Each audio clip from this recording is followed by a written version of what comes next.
all the clashes, all the problems of human beings are because they are not what they talk. Ideals are out of their life.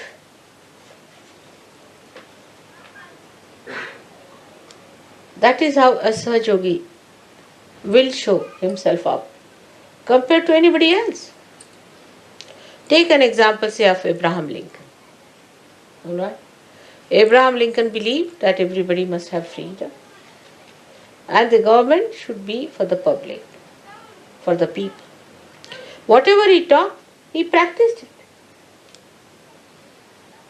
Whatever he believed in, he worked it out. He gave his life for it. That's why he's a great man. Think of Mahatma Gandhi. They were not like Christ incarnations.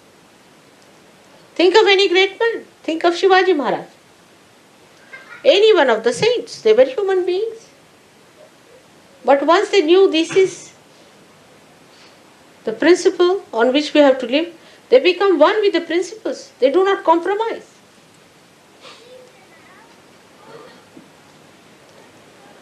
So what Sahaj Yogi has to be, that we should understand. A Sahaj Yogi is a person who has got realization through the Kundalini. And Kundalini is the motherhood in you. Is the caring, nourishing power. But mother will never compromise with the son. If he wants to kill somebody, she'll say no. I mean, a real mother. She will even shoot that son who tries to do wrong things. In the same way, if you become the mother of yourself, then you have to look after yourself in the same manner that you nourish yourself. And all others also. You have to nourish them, care for them, and do not compromise with wrongdoings, unrighteous things, absurd things. So in your meditations, you have to sit down. Now what do you say in meditation? Try to see all the chakras. What chakras are catching? Face it yourself. These might be from your past life. Some chakras are weak. Try to make them all right. Try to strengthen them.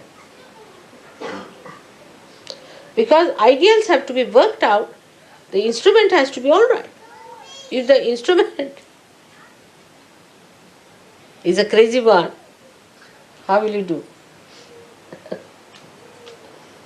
So first of all, you must develop your instrument properly. It should be balanced, powerful, not cowardly. People should feel your power. Of course, the power is of love, but love doesn't mean that you compromise with all the nonsensical things. There should be no compromise at all. It's a very self-certifying state. You cannot say when it is so. You just cannot say. Itself, the state will certify that I am all right now. I have reached that state.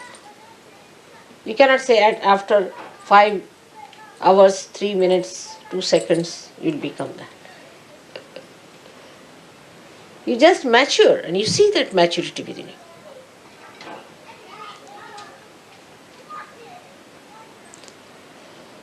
Once you understand that unless and until you become your ideals, you are not a Sahaj Yogi. Everybody can call themselves Sahaj Yogi. There's no inauguration.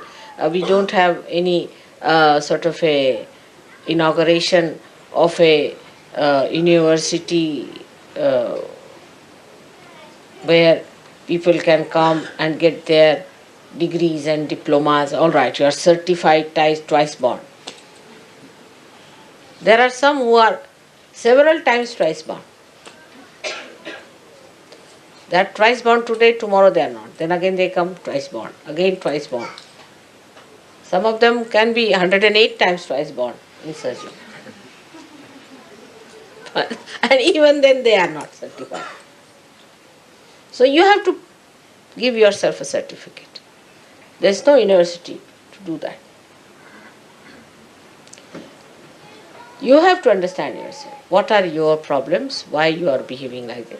You treat yourself as a child. When it is needed, you have to rebuke yourself. When you have to glorify, you should glorify yourself. So now you separate.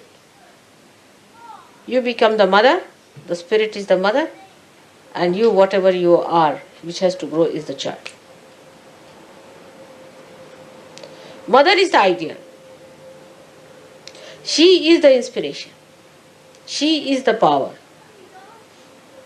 And the child is the recipient. If the child is an obstinate fellow, then you can't do anything about it. Also find out. You might be one of them. I know who are they like that. There are many. And you can find them out in no time.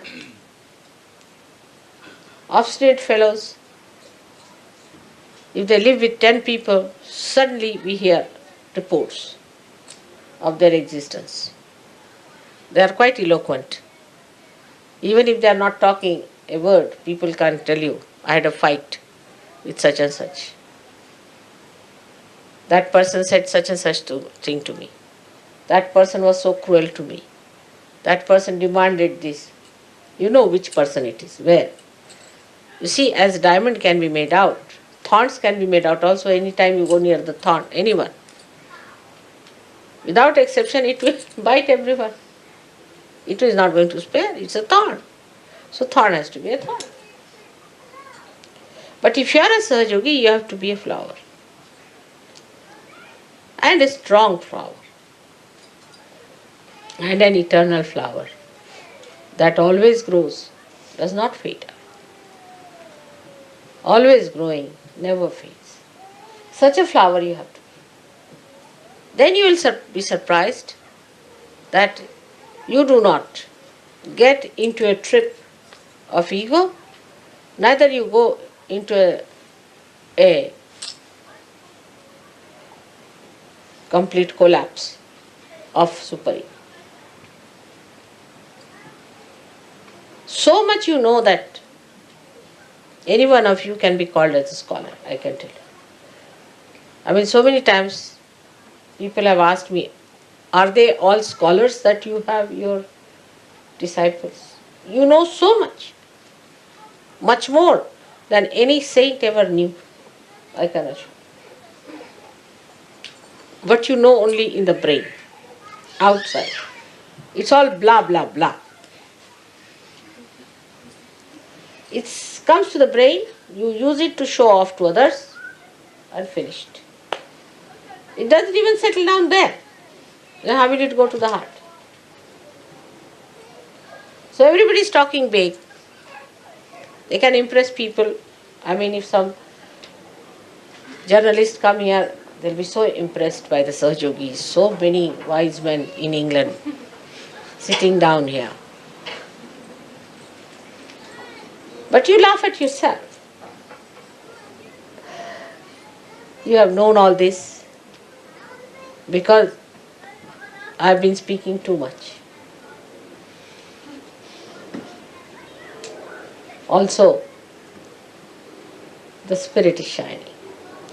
Let your spirit shine in such a way that people know this is a man who is completely integrated. The spirit, the talk, the behavior, the life itself is completely integrated. And this is what is Sahasrara.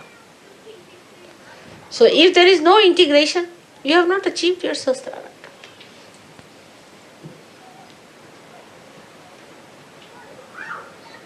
There will be no need to pull your ears. A day should come when you all will raise your heads with great pride and glory. Because your ideals will shine like ornaments. I want to say those days when all those who claim to be Sahajogis become that. That's the most important thing. All other things are useless. Getting an ashram, getting this, doing that. Forget it.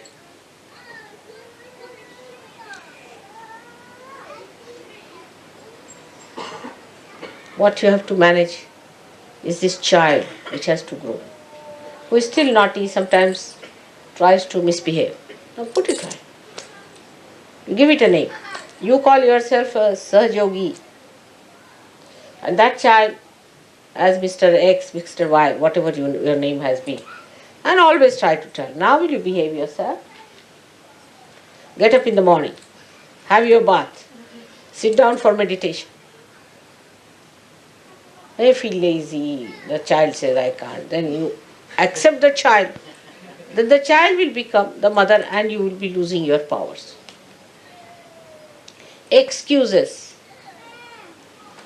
The child knows. Very intelligent. It's a very clever child. Extremely intelligent. Knows how to deceive you. But the child also knows innately what it needs. If it comes to know that the mother in you has developed that personality, then it accepts mother's personality. But if the child knows the mother herself is weak, then he starts taking advantage of the mother. So you have to not fight yourself, but to tame. And this is very easy. You start enjoying it, looking at yourself. Oh, Mr. So and so. Then you won't be angry. I know how to handle you. You are hiding behind there, alright? Giving excuses.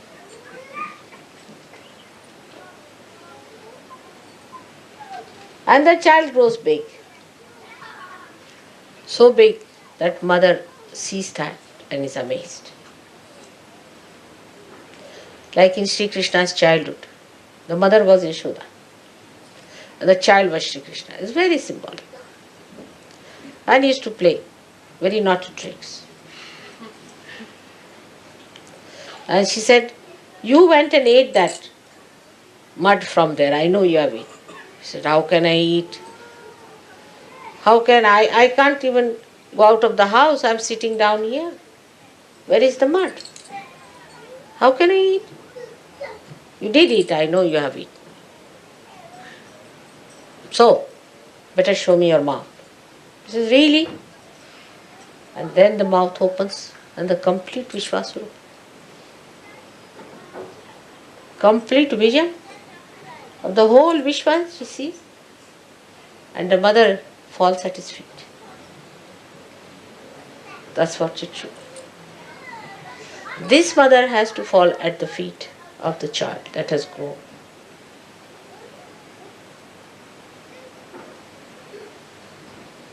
Very symbolic.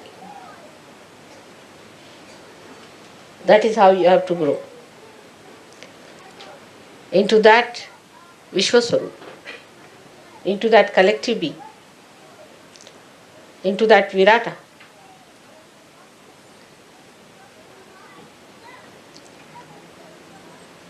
Arjuna and Sri Krishna is another very good symbolic thing. Arjuna was a friend, used to take liberties with Sri Krishna.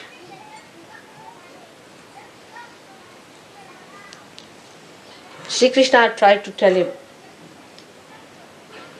about Gita, all these things. But still, Sri Krishna could not convince him of that. All these were just outside, blah blah blahs. As mother talks are very entertaining, very humorous, nice to hear them. Instead of listening to any music, better to hear mother's talks. And then the people think if they are listening to mother, they have become mother already. That's what happened to Arjuna also. But still, he found out that there's something lacking in him. That he has not become the ideal. Still his attention is not there as it should have been. So he asked Sri Krishna, I think I'll see your great image. Krishna said, all right, are you prepared? He said, yes, I am prepared. And then he became the Virata, the vision of the Virata. And when he saw it, he said, stop it, it's too much for me. That's what should happen to your friend who is this child. That it should become that Virat. When you see that, you should be amazed at yourself, oh God, I have grown like this. Just like Yashoda falling at the feet of the little child. You have to fall at the feet of the child that is within. I'm sure this will happen now. So remember that no argument, no explanation. Mother is forgiving. She'll forgive you everything. You know that. Anything you do, I'll forgive you. Even if you murder me, I'll forgive you. But you won't be able to forgive yourself. So allow that child to grow.